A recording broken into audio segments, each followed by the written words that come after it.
So to start off, I'm going to talk about Spanish. I started with teaching the students Spanish because it was a good way for me to start doing lesson plans, but they weren't going to get tested over it. Like, it wasn't something they needed to know.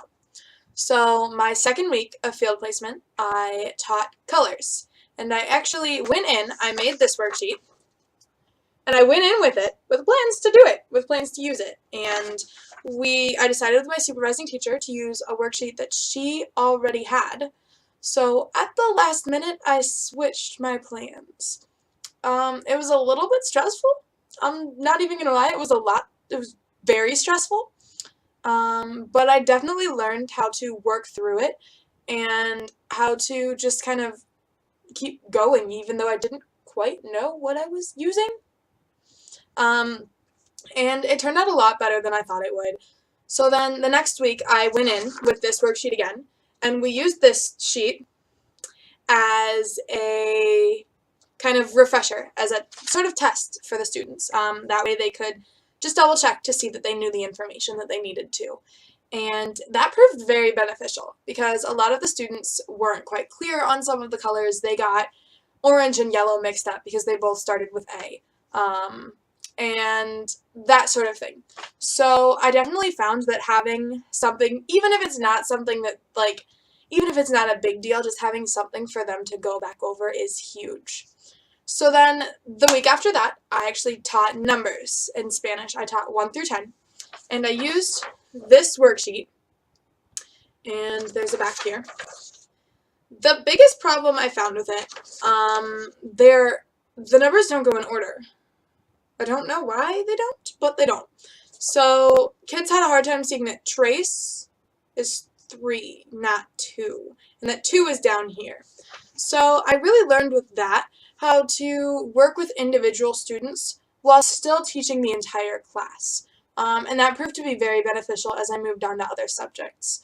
So I think that just teaching Spanish was a good starter because it was a good way for me to get into lessons, but without actually having the pressure of teaching information that the students needed to know. I got to practice teaching and be able to focus on teaching and teaching skills first, and then focus on more of the content later. And that was huge. That was a very good idea on my supervising teacher's part. And I am very appreciative to have been able to have that opportunity.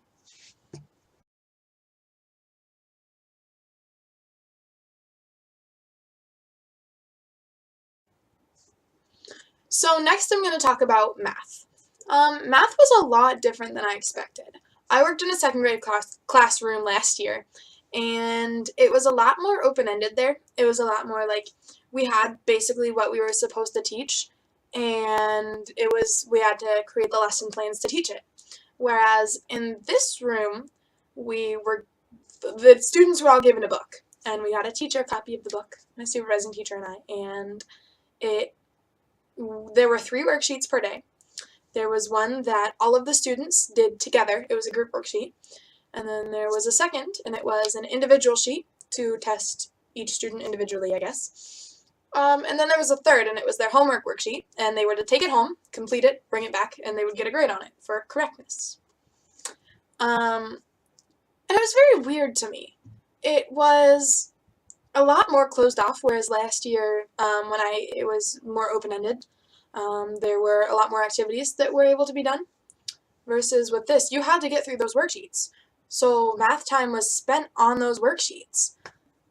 And I'm not sure if I liked it as much. I think that it really eliminated a lot of the one-on-one sort of work, and it made it a lot harder to work with students and figure out if they didn't understand something until after they had the grade for it already, because the only time it was really checked individual work was the graded homework.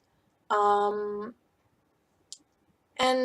so it made it very difficult to be able to assess the progress of each student, see where they were, and I didn't like that. I know that there's not much room for it, and especially with the change in curriculum that's been happening lately, that it's very, very difficult to try to figure things out, but I think something else has to give with that to try to make sure that there's still that availability for one-on-one time within the classroom.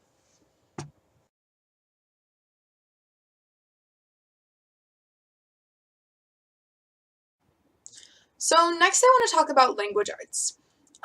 It was very similar to math in the way that the students got a worksheet each day, and that was about it. There were still some activities outside of that, like they did poems and they did like some word bubble and stuff and some quotation stuff. But for the most part, as far as daily work, it was a worksheet that was about half a page, and they worked on it, they did it, they turned it in, and that was it. Um, they did do some really cool things. They did word work, which was something I did with my students last year, so I was very familiar with it, where they got a bunch of vocabulary words that were put into different sorts based on different things. So this can be vowel sounds. It can be how they're spelled. For instance, there's one that focuses on I before E, whether that rule is in effect or if it's not in effect.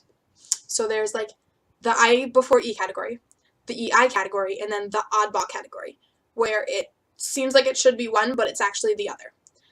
And these are their spelling words, but they're sorted into this so they understand why they're their spelling words.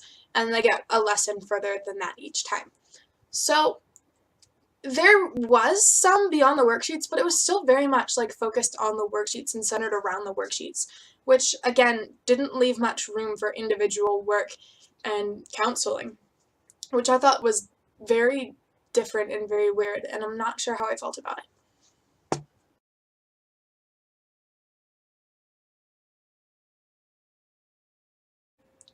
So now I want to talk about kind of the individual projects that my students did.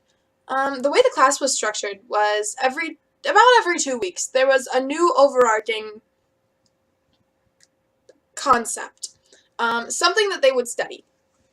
So when I first got there, that concept was insects, and they learned even numbers with dots on the back of a ladybug. And they learned that switched to like all about spiders around Halloween, and learning just all about all of the whatever. And then they learned all about dinosaurs, and they did like they each got assigned to a different type of dinosaur, and they studied it extensively. They taught the class about it. They traced one with an overhead projector and colored it and slapped it up on the wall, and they made a big dinosaur habitat, and then they all made dioramas of their dinosaur, and they just went really in depth with it and got to learn so much about these things that weren't in the curriculum, but they got to be tied in. Like they were stories that were read for English, or language arts that were about dinosaurs.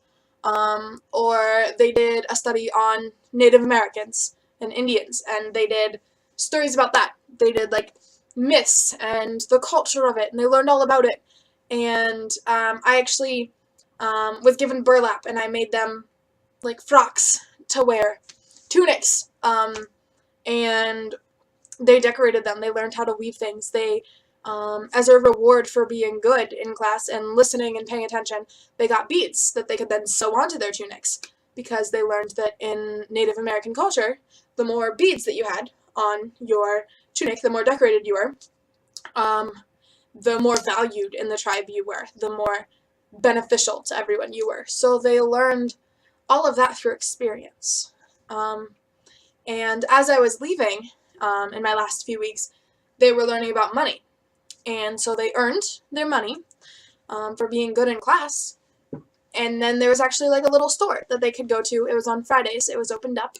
And they could go take their paper money there and trade it in for real things. So it turned tangible for them. They got to learn how to count the money and keep track of it. And they each made their own wallets. So not only were they learning how to count it, they were learning how to keep track of it and save it, or do they want to save or spend, because there were big ticket items that were like $50 and there were small ones for like $20.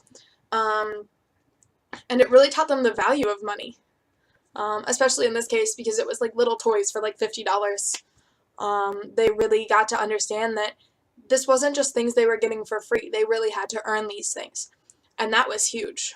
So I feel like these overarching projects really were able to tie in very well to things they were supposed to learn, such as money, or reading like language arts assignments through a certain topic, and it just kept them really pumped about the class and excited.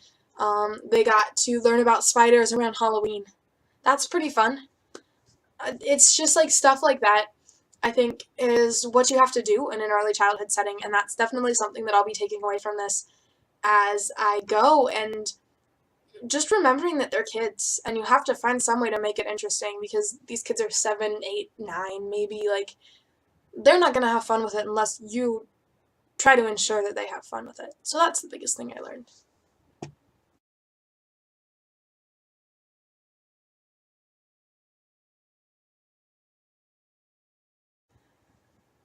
So the biggest thing I learned over this semester, I would say, is how to deliver a lesson. I definitely learned how to write them up and how to create my own lessons. In the Spanish lessons, those were the ones that I really started from scratch and looked at what I had and said, what do I want to teach these kids? What do I think is beneficial in the Spanish language for them? But I also feel like I learned how to teach with just the simple things like working out of their math books. I learned how to do stuff that I'm going to have to do. I'm not always going to be able to plan a lesson start to finish. I'm going to be given things and expected to work with it and to teach this. So I feel like that was very beneficial. And even things like story time. I learned how to hold a book like this, like off to the side, so they could see the pictures rather than holding it like this. And that was hard. Let me tell you that. Um, like stupid little things like that I never in a million years thought that's going to be difficult. Like I'm going to have to learn that. I had to learn that. And so it just really surprised me, some of the things. And there were other things like I definitely learned that I have to give different levels of attention to different kids. There was a girl who was very self-confident and very strong in her academics, and I knew that I could kind of be more hands-off with her. And I discussed this with my supervising teacher to kind of get an idea for this, and we knew that we could be hands-off, and she'd be fine. But there was a boy who was not okay with that. You had to constantly be there. You had to ask him where he was. You had to check up on him. You had to be on his back. Otherwise, he would not do the work. And I learned how to work with that and the different levels in between. I learned how to check up on students without making them feel like they were being constantly checked up on. And I think I just learned really how to handle a classroom, because I have been in a classroom before, but I've never been in a classroom in the same position. When I was working in a classroom before, it was shadowing. It was definitely a lot more shadowing, a lot more just sitting back and watching. Whereas with this placement, my teacher was very strong about and very quick in saying, you're going to be an active part of this. You're going to be a teacher for these students just as much as I am. And I think that was huge. I think without that, I would not have learned nearly as much, and I would not have gained anywhere near the amount of experience that I got. So this semester has been very beneficial, and I can't wait to see where my next semesters will take me.